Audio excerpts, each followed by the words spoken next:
Mrs. Litvak.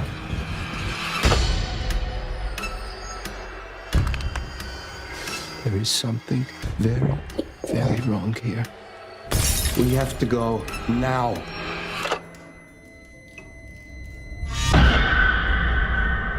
It won't let you live. Mrs. Litvak, what won't let me leave? The magic. It will make you see terrible things.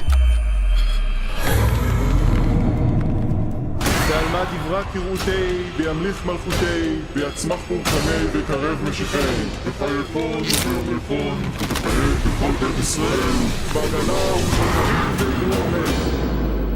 The Mazik will find another broken person. It will never behind you.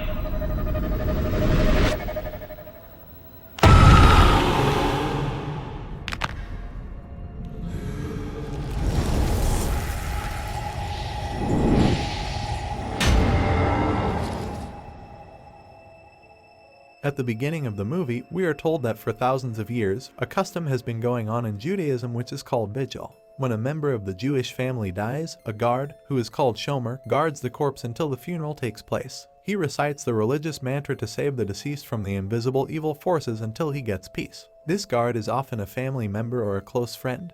But when there is no close relative to Vigil, there are shomers who do this work for money. The film opens with an unidentified boy forced by a man in a black Nazi uniform to shoot a young woman in a forest as a strange figure approaches them in the background. The film then cuts to Yaakov Ronan, who takes some medicine standing in the washroom because he is struggling to deal with an unspecified traumatic event in his past.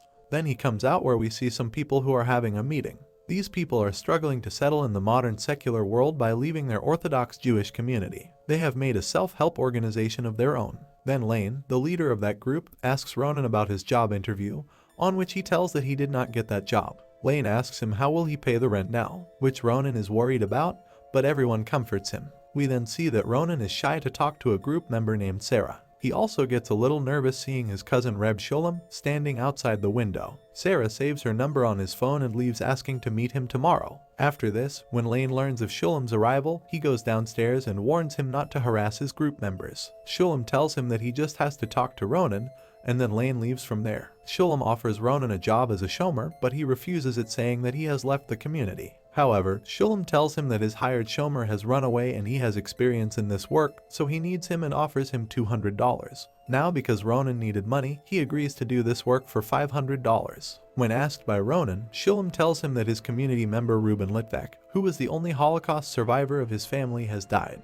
After coming here, he married again, but his children are not here and his wife has Alzheimer, due to which she cannot do this work. Shulam also tells him that the shomer whom he had arranged ran away in fear and he would have to do vigil for 5 hours. Then they go to Mr. Litvak's house where Mrs. Litvak, on seeing Ronan, says that this shomer is not right, so he has to leave from here. But when Mrs. Litvak goes upstairs to sleep, Shulam leaves Ronan there. The body is kept there in the lounge itself and Ronan sits there and starts listening to the songs on his phone. After some time, he starts hearing banging noises from the floor above, so he stops listening to songs and starts reading prayers. He sees that there is some movement in the corpse, but he feels that he is hallucinating. Just then he hears something from behind and sees a shadowy figure in the house's dining room standing, and he thinks she is Mrs. Litvak, but when he turns on the flash of his phone, there is no one there. He then finds a photo of Mr. Litvak and his family with a similar shadowy figure behind them. Then after a while, Ronan falls asleep and has a dream in which he is walking on the road at night with his younger brother. On the way, they encounter some people who push him and start harassing his brother. Suddenly, he wakes up from sleep and gets a text message, but when he takes out his phone, his hand starts hurting. He sees that this is Sarah's message and then he starts chatting with her. During this, he starts hearing some voices from above, but he ignores them. Then a lamp starts flickering, after which all the lights of the house start flickering. Now Ronan gets very frustrated with this and goes to check the lamp. But the bulb explodes and the house becomes dark. He then receives a video on his phone by an unknown number. The video shows Mrs. Litvak approaching him and touching his face while he is asleep, and then the video file vanishes from his phone a few seconds later. Now, before he could understand anything, he hears a sound and sees a leg that breaks the nail of its thumb, and as soon as Ronan turns on the light, those feet go ahead and disappear. Ronan now panics and calls his doctor, but the call goes to voicemail. He tells him that he is seeing and hearing things and asks him to call back. After this, when he goes to drink water, he again hears sounds from above and sees that instead of water in the glass, there is some black liquid, and then a bunch of hair comes out of his mouth, which starts sliding on the ground. He is still watching it when Mrs. Litvak comes there and says that they are not nightmares. They are memories, but not his. She asks him why he has come here, to which he tells her that he is a shomer and has come here to protect her husband. Mrs. Litvak tells him that she drove them away and they thought it was their choice. This place is not for children. It was a bunker in the wilderness, a place that you go to, but never return from. Then she says that her husband was broken by memories, the kind of memories he just saw. Then she picks up a piece of glass and clenches it in her fist, due to which she starts bleeding.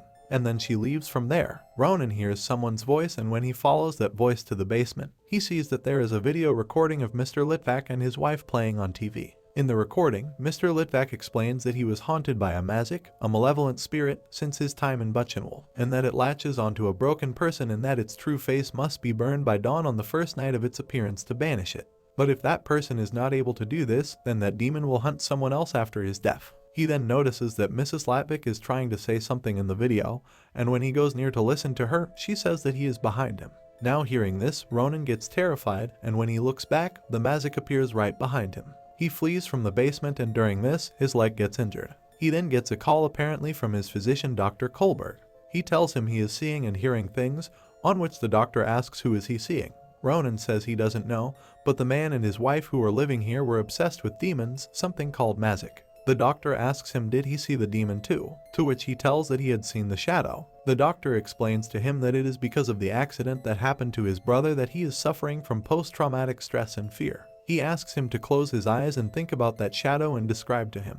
Ronan is unable to describe anything, and the doctor asks if its head was turned back. Ronan then sees some movement in the corpse, and when he goes to check it, he sees that he is getting another call from Dr. Kohlberg, who tells him he just got his message and apologizes for getting late to call him back. On hearing this, Ronan gets very scared, and when he switches to the first call, his dead brother asks him why did he let him die. Just then he sees Mrs. Litvak going up the stairs, and suddenly from behind Mrs. Litvak asks him for tea. She tells him that he will not let him go. From here, Ronan asks her who will not let him go, to which she says that mazik is playing with him. It wants his pain and will make him see terrible things. Then she says that even if he runs away, mazik will make him crawl right back. Ronan asks her to leave there with him, but when she does not agree, he says that he is going to Shulam and then they will come back to get her. He then comes out of the house, but on the way, his hand starts hurting very badly. After this, the bone of his leg also gets cracked and he starts trying to crawl forward, but he can't even move and then is confronted by the mazik. Ronan hastily returns to the house and falls down the steps after being startled by the mazik appearing in front of the door. A flashback then reveals that Ronan's brother was killed in a car accident after escaping from the men who were tormenting him,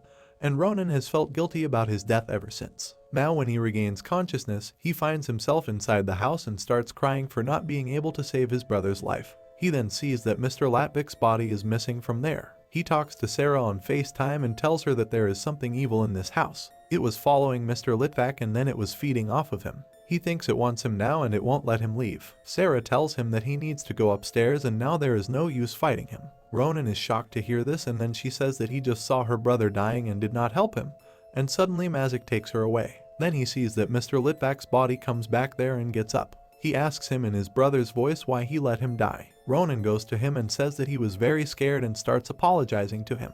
But then he sees that there is only a shroud in his hand. He then goes to Mrs. Litvak, who gives him some items and says that they will help him. She then tells that in 1919, her grandfather saw his parents murdered in Kiev. Neighbors saved him out, and since then, he davened with talis and tefillin every day. Ronan ties the tefillin to his arm, which is a set of small black leather boxes with leather straps containing scrolls of parchment inscribed with verses from the Torah. He then takes a candle and goes back where he confronts the mazik, and like him, he is also holding a candle in his hand. Then he turns his head and shapeshifts its true face to look like Ronan's. Ronan gets scared seeing this and after initially hesitating, sets its true face on fire and then banishes it, and then it begins to make Litvak's body contort loudly. He then sees Mr. Litvak's body shaking inside the shroud, and he sits near him and starts reading prayers. A flashback then reveals that Mr. Litvak was the boy forced to shoot the young woman in the opening scene. The pain Litvak felt after the shooting caused the mazik to latch onto him. Ronan orders mazik to leave Litvak's body while reading prayers,